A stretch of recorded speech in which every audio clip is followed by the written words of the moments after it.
ఒకప్పుడు ఒక చిన్న పల్లెలో రాము అనే రైతు ఉండేవాడు. అతని ఇంట్లో ఎన్నో జంతువులు ఉండేవి. వాటిలో ఒక తెలివైన కుక్క పేరు భైరవ, ఒక చురుకైన కోడి పేరు చుక్కీ. చుక్కీ ప్రతిరోజు ఉదయం త్వరగా లేచి కొక్కోరొకో అంటూ అందరినీ నిద్రలేపేది. భైరవ మాత్రం ఇంటికి కాపలా కాసేది.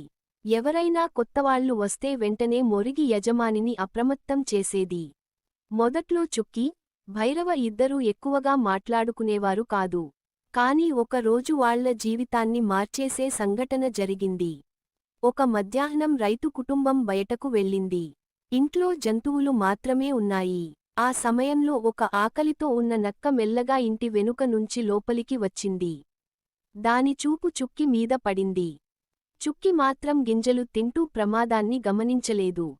నక్క ఒక్కసారిగా చుక్కీ వైపు దూకింది. అది చూసిన భైరవ వెంటనే పరుగెత్తి వచ్చి గట్టిగా మొరిగింది.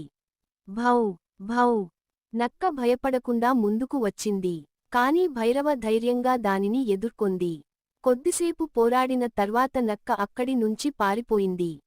చుక్కీ భయంతో వణికిపోయింది. నన్ను కాపాడినందుకు ధన్యవాదాలు అని చుక్కీ చెప్పింది. భైరవ నవ్వి, మనమందరం ఒకే ఇంట్లో ఉంటున్నాం. ఒకరికి ఒకరం సహాయం చేయాలి అంది. ఆ రోజు నుంచి వాళ్లు మంచి స్నేహితులు అయ్యారు. రోజులు గడిచాయి. ఉదయం చుక్కీ భైరవను లేపేది. రాత్రి భైరవ చుక్కీకి కాపలా ఉండేది. ఒకరోజు భారీ వర్షం వచ్చింది. నీరు కోడి గూడు దగ్గరకు చేరింది. చుక్కీ బయటకు రావలేక భయపడింది.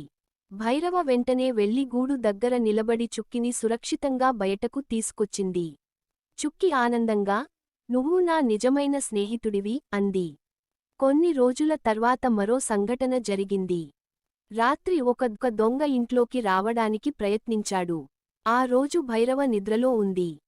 కాని చుక్కీ దొంగను చూసి గట్టిగా అరవడం మొదలుపెట్టింది.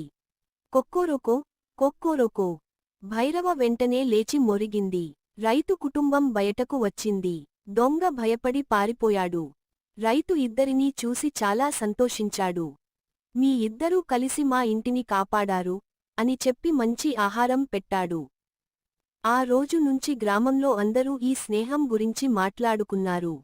నీతి: స్నేహం అంటే ఒకరికి ఒకరు తోడుగా ఉండటం. చిన్నవాడైనా పెద్దవాడైనా సహాయం చేసే మనసే గొప్పది.